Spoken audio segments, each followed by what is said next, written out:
ಕೇಳಿ ಸರ್, ನನ್ನ ಪ್ರಶ್ನೆಗೆ ಉತ್ತರ ಕೊಡಿ ಸರ್.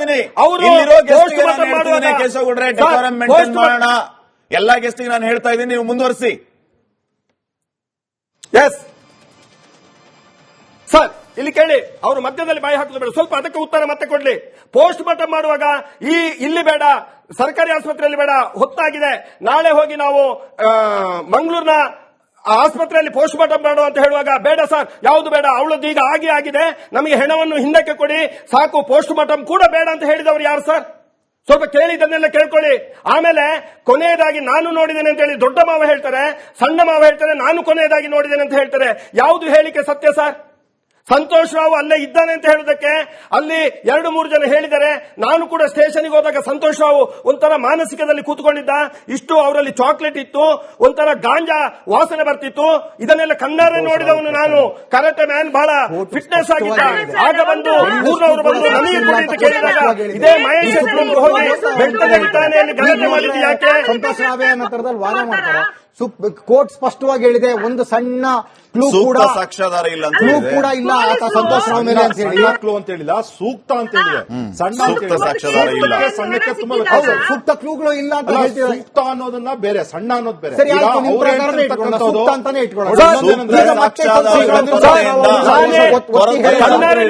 ಸಂತೋಷ್ ಅಂದ್ರೆ ಈ ಪ್ಲಾಟ್ಫಾರ್ಮ್ ಏನಿದೆ, ಕನ್ನಡ ಚಾನೆಲ್ ಪ್ಲಾಟ್ಫಾರ್ಮ್ ಏನಿದೆ, ಇದು ಪ್ಲಾಟ್ಫಾರ್ಮ್ ಅಲ್ಲ ನಾವು ಕೋರ್ಟಿನ ವಿಚಾರಗಳನ್ನ ಇಲ್ಲಿ ಮಾತಾಡಕ್ಕೆ.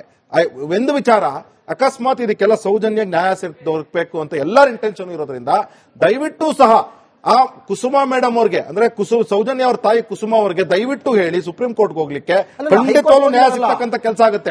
ಅದು ಬಿಟ್ಟು ದಿನಾನೂ ಸಹ ಮಾಧ್ಯಮದಲ್ಲಿ ಚರ್ಚೆ ಆಗೋದ್ರಿಂದ ನೀವೇನ್ ಮಾಡ್ತಿದ್ದೀರಾ ಅಂದ್ರೆ ಸೌಜನ್ಯ ನ್ಯಾಯಕ್ಕೆ ನೀವು ಪ್ರಶ್ನೆ, ದೊಡ್ಡ ಪ್ರಶ್ನೆ ಇಲ್ಲ. ನಾನು ಅಂಬಿಕಾ ಅವ್ರನ್ನ ಕೇಳ್ತೀನಿ. ಅಂಬಿಕಾ ಅವರೇ, ಈಗ ಹೈಕೋರ್ಟ್ ಆದ್ಮೇಲೆ ಆಪ್ಷನ್ ಏನಿದೆ? ಒಂದ್ ಸೆಕೆಂಡ್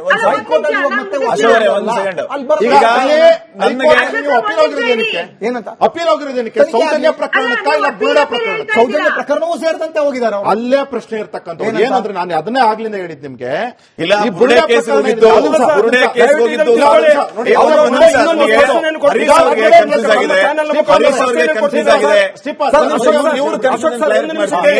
ಒಂದ್ ನಿಮಿಷ ಕೇಶವಗೌಡ್ರೆ ಬರ್ತೀನಿ ಮಾತ್ರ. ಈಗ ಹೈಕೋರ್ಟ್ ಹೋಗಿರುವಂತದ್ದು ಪುರಂದರಗೌಡರು ಯಾಕೆ ಹೋಗಿದ್ದಾರೆ ಅಂತಂದ್ರೆ, ತಾವು ಗುರುತಿಸಿದ ಕಡೆ ಆಗಿರೋದಕ್ಕೆ ನಿರ್ದೇಶಿಸಿ ಅಂತ ಮನವಿ ಮಾಡ್ಕೊಂಡಿರೋದು. ನಿರ್ದೇಶಿಸಿ ಅಂತ ಮನವಿ ಮಾಡ್ಕೊಂಡಿರೋದು. ವಿಚಾರ ಏನಂದ್ರೆ, ಇದಕ್ಕೂ ನಾನು ಸ್ಪಷ್ಟನೆಯನ್ನು ಕೊಡ್ತೇನೆ ಸರ್, ಇದಕ್ಕೂ ನಾನು ಸ್ಪಷ್ಟನೆಯನ್ನು ಕೊಡ್ತೇನೆ. ಗ್ರಾಮಸ್ಥನಾಗಿ ಅಂಬಿಕಾ ಅವರು ಒಂದ್ ನಿಮಿಷ ಬರ್ತೀನಿ ನಿಮ್ಮ ಹತ್ರ, ನಿಮಗೆ ಸಂಪೂರ್ಣ ಸಮಯ ಕೊಡ್ತೀನಿ.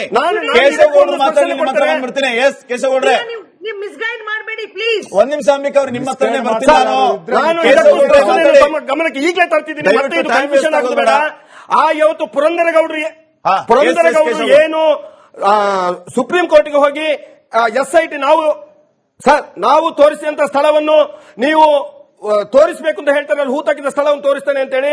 ಅದು ಅವರ ಮನೆಗೆ ಹೋಗುವಂತ ದಾರಿ ಸ್ಮಶಾನ. ಆ ಸ್ಮಶಾನದಲ್ಲಿ ಕೆಲವು ಹೆಣಗಳನ್ನು UDR ಮಾಡಿ ಹೂತು ಹಾಕಿದ್ದೀಗೆ. ಅದು ಈಗ ಹೋದ್ರು ಅಲ್ಲಿ UDR ಆಗಿದೆ, ಅದನ್ನು ಅವರು ತೋರಿಸ್ತೇನೆ ಅಂತ ಹೇಳಿದ್ದಾರೆ. ಆದ್ರೆ UDR ಆಗಿದ್ದು ಯಾರ್ದು ಹೆಣ ಅಂತ ಹೇಳುವುದನ್ನು ಕಂಪ್ಲೇಂಟ್ ಇಲ್ಲ ಇವತ್ತಿನ ತನಕ. ನಾಳೆ ಸಿಕ್ಕಿದಾಗ ಅಲ್ಲಿ ಹೆಣ ಸಿಕ್ಕಿದೆ ಅಂತೇಳಿ ಮತ್ತೆ ಇವರು ವಿಜೃಂಭಿಸುವಂತದ್ದು ಎಲ್ಲ ಬರ್ತದೆ. ಅದಕ್ಕೋಸ್ಕರ ನಾನು ಹೇಳುದು, ಆ ಸ್ಮಶಾನದ ಹತ್ರ ತೋರಿಸಿದಂತ ಜಾಗದಲ್ಲಿ ಹೆಣ ಸರ್, ನೀವು UDR ಆದಂತ ಹೆಣ ಮತ್ತೆ ಕನ್ಫ್ಯೂಸ್ ಮಾಡ್ತಾರೆ. UDR ಆದಂತ ಹೆಣ ಮತ್ತೆ ಕನ್ಫ್ಯೂಸ್ ಮಾಡ್ತಾರೆ. ಅಂಬಿಕಾ ಮಧ್ಯದಲ್ಲಿ ಬಾಯಿ ಹಾಕಬೇಡಿ, ದಯವಿಟ್ಟು ಮಧ್ಯದಲ್ಲಿ ಬಾಯಿ ಹಾಕಿ ಚರ್ಚೆಯ ದಿಕ್ಕನ್ನು ತಪ್ಪಿಸಬೇಡಿ. ತಾವೂ ಒಬ್ರು ವಕೀಲರು, ಮಧ್ಯದಲ್ಲಿ ಬಾಯಿ ಹಾಕಿದ್ರೆ ಕೇವಲ ಬೊಬ್ಬೆ ಮಾತ್ರ ಆಗ್ತದೆ, ವೀಕ್ಷಕರಿಗೆ ಯಾವುದು ಗೊತ್ತಾಗುದಿಲ್ಲ. ತಾವು ದಯವಿಟ್ಟು ಮಧ್ಯದಲ್ಲಿ ಬಾಯಿ ಹಾಕಿ ನನ್ನ ಏನು ಹಕ್ಕು ಇದೆಯೋ ಅದನ್ನು ಕಳಿಸಲಿಕ್ಕೆ ಪ್ರಯತ್ನ ಮಾಡಬೇಡಿ. ಕೇಳಿ ಸರ್. ಅಂಬಿಕಾ ಅವರೇ, ನನ್ನ ಪ್ರಶ್ನೆ ನಿಮಗೆ, ನನ್ನ ಪ್ರಶ್ನೆ ಏನಂತಂದ್ರೆ, ಈಗ ಒಂದ್ ನಿಮಿಷ ಗೊತ್ತು ಸಾನೆ ಕೇಶವಗೌಡ್ರ ವಾಪಸ್ ಬರ್ತೀನಿ. ಅಂಬಿಕಾ ಅವ್ರಿಗೆ ನನ್ನೊಂದು ಪ್ರಶ್ನೆ ಇದೆ. ಈಗ ಇದು ಈ ಕೇಸ್ ರಿಜೆಕ್ಟ್ ಆಗಿದ್ದೇನಕ್ಕೆ ಹೇಳಿ ಅಂಬಿಕಾ ಅವರೇ? ಯಾವ case sir? Sowjanya case reject ಅಂದ್ರೆ ಏನು? ರಿಜೆಕ್ಟ್ ಆಗಿದ್ದೇನಕ್ಕೆ, ಮರು ತನಿಖೆ ಆಗಲ್ಲ ಅಂತ ಹೇಳಿದ್ದೇನಕ್ಕೆ? ಮರುತನಿಗೆ ಆಗಲ್ಲ ಅಂದ್ರೆ ಹೊಸ ಸಾಕ್ಷಿಗಳನ್ನು ನೀವು ತರ್ಲಿಕ್ಕೆ ಆಗೋದಿಲ್ಲ ಅಂತಾನೆ ಹೇಳಿರೋದು ಅವ್ರು. ಅಲ್ಲ ಹೊಸ ಸಾಕ್ಷಿ ಅಲ್ಲ ಮೇಡಮ್, ಸಾಕ್ಷಿಗಳಲ್ಲ. ಹೊಸ ಸಾಕ್ಷಿ ಅಲ್ಲ, ಸೂಕ್ತ ಸಾಕ್ಷ್ಯಾಧಾರಗಳ ಕೊರತೆ, ಸೂಕ್ತ ಸಾಕ್ಷ್ಯಾಧಾರಗಳ ಕೊರತೆಯಿಂದ ಮೇಡಮ್, ಸೂಕ್ತ ಸಾಕ್ಷ್ಯಾಧಾರಗಳ ಕೊರತೆಯಿಂದ ಕೇಸ್ ಮರುತನಿಕೆ ಸಾಧ್ಯ ಇಲ್ಲ ಅಂತ ಹೇಳಿದೆ. ಒಂದ್ ನಿಮಿಷ ಕೇಳಿಸ್ಕೊಳ್ಳಿ ಅಂಬಿಕಾ ಅವರೇ, ಈಗ ಅಡಿಷನಲ್ ಸಾಕ್ಷ್ಯ ಇದೆ ಅಲ್ವಾ, ಒಂದ್ ನಿಮಿಷ ಅಡಿಷನಲ್ ಸಾಕ್ಷ್ಯ ಇದೆ ಅಲ್ವಾ, ಅಡಿಷನಲ್ ಸಾಕ್ಷಿಗಳಿದೆ ಅಲ್ವಾ, ಚಂದಪ್ಪ ಅವರು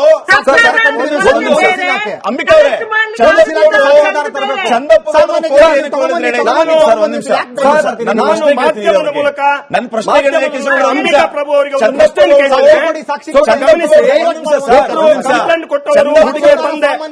ಹರೀಶ್ ಅವರೇ ಒಂದ್ ನಿಮಿಷ ನಾನು ಪ್ರಶ್ನೆ ಮಾಡ್ತಿದ್ದೀನಿ. ಚಂದಪ್ಪ ಗೌಡರು ಕೋರ್ಟ್ ಏನಕ್ಕೆ ಹೋಗಿದ್ರು ಹೇಳಿ ಅಂಬಿಕಾ ಅವರೇ? ಮರು ತನಿಖೆ ಬೇಕು ಅಂತ. ಆ ಮರು ತನಿಖೆಯಲ್ಲಿ ಅವ್ರದ್ದು ಏನ್ ಡಿಮ್ಯಾಂಡ್ಸ್ ಇತ್ತು? ಚಂದಪ್ಪ ನನ್ನ ಪ್ರಶ್ನೆ ಉತ್ತರ ಕೊಡಿ.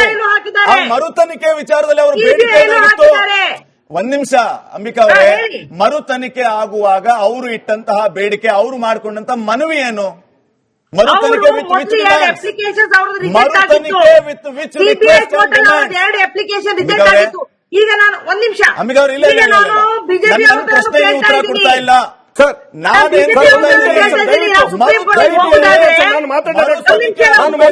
ಚಂದಪ್ಪ ಗೌಡರು ಕೇಳಿಸ್ಕೊಳ್ಳಿ, ಮರು ತನಿಖೆ ಆಗ್ಬೇಕು ಅಂತ ಚಂದಪ್ಪ ಗೌಡರು ಕೋರ್ಟ್ಗೆ ಹೋದಂತ ಟೈಮ್ ನಲ್ಲಿ ಸಂತೋಷ್ ರಾವನ್ನ ಆಚೆ ಇಟ್ಟು ತನಿಖೆ ಮಾಡಿ ಅಂತ ಹೇಳಿದ್ರು.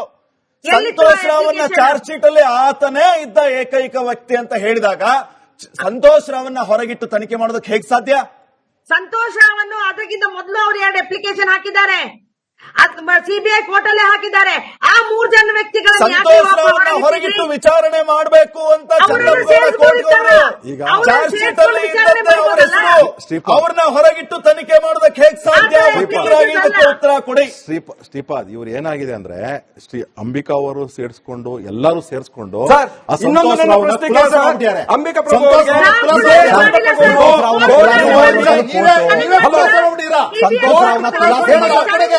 ನಿಮಿಷ, ಈಗ ತನಿಖೆ ಏನಾಗ್ಬೇಕು? ತನಿಖೆ ಏನಾಗ್ಬೇಕು? ಸೌಜನ್ಯಕ್ಕೆ ನ್ಯಾಯ ಒದಗಬೇಕು. ಅದು ಸಂತೋಷ್ ರಾವ್ ಮಾಡೋದು ಅಥವಾ ಬೇರೆ ಸೌಜನ್ಯಕ್ಕೆ ನ್ಯಾಯ ಒದಗಬೇಕು. ಅವನೇ ಅಂತರದಲ್ಲಿ ಜನರಿಗೆ ದಿಕ್ಕು ವೆರಿ ಸಿಂಪಲ್, ವೆರಿ ಸಿಂಪಲ್. ಈಗ ಹೈಕೋರ್ಟ್ ಜನರಿಗೆ ಅಶೋಕ್ ಗೌಡ್ರು ಯಾಕೆ ತಪ್ಪಿಸ್ತಾರೆ? ಹೈಕೋರ್ಟ್ ಅಲ್ಲಿ ಖುಲಾಸೆ ಅಶೋಕ್ ಗೌಡ್ರು ನಿಮ್ದೇನಾದ್ರು ಉದ್ದೇಶ ಇದೆಯಾ? ಜನರು ನಮ್ಗೆ ಯಾವ ಉದ್ದೇಶನೂ ಇಲ್ಲ. ನಮ್ಮ ಉದ್ದೇಶ ಇರೋದು ಒಂದೇನೆ, ಸೌಜನ್ಯ ಅವ್ರಿಗೆ ನ್ಯಾಯ ಒದಗಬೇಕು, ಸೌಜನ್ಯ ಸಾವಿಗೆ ನ್ಯಾಯ ಒದಗಬೇಕು, ಅಷ್ಟೇ ನಮ್ಮ ಉದ್ದೇಶ. ಜೊತೆಗೆ ಇನ್ನೊಂದೇನಂದ್ರೆ ಇವರು ಯಾರಾದ್ರೂ ಅಕಸ್ಮಾತ್ ಯಾವ್ದಾದ್ರು ದೇವಸ್ಥಾನಕ್ಕೆ ಕಪ್ಪು ಮಸಿ ಬೆಳೀತಿದ್ರೆ ದಯಮಾಡಿ ಇನ್ನೊಂದ್ಸಲ ಸಂತೋಷ್ ರಾವ್ಗೆ ಇದರಲ್ಲಿ ಸಂಬಂಧ ಇಲ್ಲ ಅಂತ ಹೇಳಿ ಸ್ಪಷ್ಟವಾಗಿ ಹೇಳಿದ್ದಾರೆ. ಮತ್ತೆ ಅದರಲ್ಲಿ ನಡೆದಂತ ಅಚಾತುರ್ಯತೆಗಳಿಗೆ ಪೊಲೀಸ್ ಇಲಾಖೆಯಲ್ಲಿ ಆಗಿರುವಂತ ಸ್ಪಷ್ಟವಾಗಿ ನಾವು ಕೊನೆಯ ಟೈಮ್ ನಲ್ಲಿ ಒಂದ್ ನಿಮಿಷ ಚರ್ಚಾ ಸಮಯದ ಸುಪ್ರೀಂ ಕೋರ್ಟ್ ಹೋದ್ರೆ ಗೌಡ್ರೆ ಏನಾಗುತ್ತೋ ಅದನ್ನ ಪ್ರಕಾರ ಮಾಡೋಣ. ಈಗ ಚರ್ಚಾ ಕಾರ್ಯಕ್ರಮದ ಕೊನೆಯ ಭಾಗದಲ್ಲಿ ನಾನಿದ್ದೀನಿ, ಸಮಯ ಇಲ್ಲ, ಸಮಯದ ಅಭಾವ ಇರೋದ್ರಿಂದ ಸೌಜನ್ಯಗೆ ನ್ಯಾಯ ಸಿಗಬೇಕಾ ಬೇಡವಾ ಅಂಬಿಕಾ ಅವರೇ? ಸೌಜನ್ಯನಿಗೆ ನ್ಯಾಯನೂ ಸಿಗ್ಬೇಕು, ಅಲ್ಲಿ ನಡೆದಂತ ಎಲ್ಲಾ ಆತ್ಮಗಳಿಗೂ ಶಾಂತಿನೂ ಸಿಗ್ಬೇಕು. ಅದಕ್ಕೋಸ್ಕರ ಅವಾಗ ಸಾಕ್ಷಿ ಇಲ್ಲ ಅಂತ ರಿಜೆಕ್ಟ್ ಆಗಿತ್ತು. ಈಗ ನಿಮ್ಮ ಹತ್ರ ಸಾಕ್ಷಿಗಳಿದೆ, ದಯವಿಟ್ಟು ಆ ಸಾಕ್ಷಿಗಳನ್ನ ತೆಗೆದುಕೊಂಡು ನ್ಯಾಯ ಕೊಡಿಸುವ ನಿಟ್ಟಿನಲ್ಲಿ ನಿಮ್ಮ ಒಂದು ಮುಂದಿನ ಹೆಜ್ಜೆ ಸಾಗಲಿ. ಅದಕ್ಕೆ ನಮ್ಮ ಬೆಂಬಲವೂ ಇರುತ್ತೆ. ಸೌಜನ್ಯ ಸಹೋದರಿಗೆ ನ್ಯಾಯ ಸಿಗಬೇಕು ಅನ್ನೋದ್ರಲ್ಲಿ ಇಲ್ಲಿರೋರು ಎಲ್ಲರ ಬೆಂಬಲವೂ ಇದೆ. ಸಾಕ್ಷಿ ಇದೆ ಅಂತ ಬರೀ ಜಾಥಾ ಹೋರಾಟದಲ್ಲಿ ಹೇಳೋದಲ್ಲ, ಎಲ್ಲಿ ಹೋಗ್ಬೇಕು ಮುಂದೆ ಅವನ್ನ ಎಲ್ಲಿ ಕೊಡಬೇಕು ಅವನ್ನ ಮಾಡಿ ನ್ಯಾಯ ಸಿಗುವ ನಿಟ್ಟಿನಲ್ಲಿ ಪ್ರಯತ್ನ ಮಾಡಿ. ದಯವಿಟ್ಟು ಸಮಯದ ಅಭಾವ ಇದೆ, ಮತ್ತೆ ಮುಂದಿನ ಕಾರ್ಯಕ್ರಮದಲ್ಲಿ ನಿಮ್ಮೆಲ್ಲರನ್ನೂ ಮಾತಾಡಿಸ್ತೀನಿ. ಅಂಬಿಕಾ ಅವರೇ ಧನ್ಯವಾದ, ಕೇಶವ್ ಗೌಡ್ರೆ ಧನ್ಯವಾದ, ಹರೀಶ್ ಅವರೇ ಧನ್ಯವಾದ, ಅಶೋಕ್ ಗೌಡ್ರೆ ಧನ್ಯವಾದ, ಎಲ್ಲರಿಗೂ ಧನ್ಯವಾದ. ಸುಪ್ರೀಂ ಕೋರ್ಟ್ ಕದ ತಟ್ಟಬೇಕು ಅಂತ ಆರಂಭದಿಂದಲೂ ನಾವು ಹೇಳ್ತಾ ಇದ್ದ ಉದ್ದೇಶ ಇಷ್ಟೇ. ಬುರುಡೆ ಗ್ಯಾಂಗ್ನ ಉದ್ದೇಶ ಏನು? ಕೇವಲ ಧರ್ಮಸ್ಥಳದ ವಿರುದ್ಧ ಷಡ್ಯಂತ್ರ ಮಾಡೋದಾ ಅಥವಾ ನಿಜಕ್ಕೂ ಸೌಜನ್ಯಗೆ ನ್ಯಾಯ ಸಿಗಬೇಕು ಅನ್ನುವಂತ ಉದ್ದೇಶವಾ?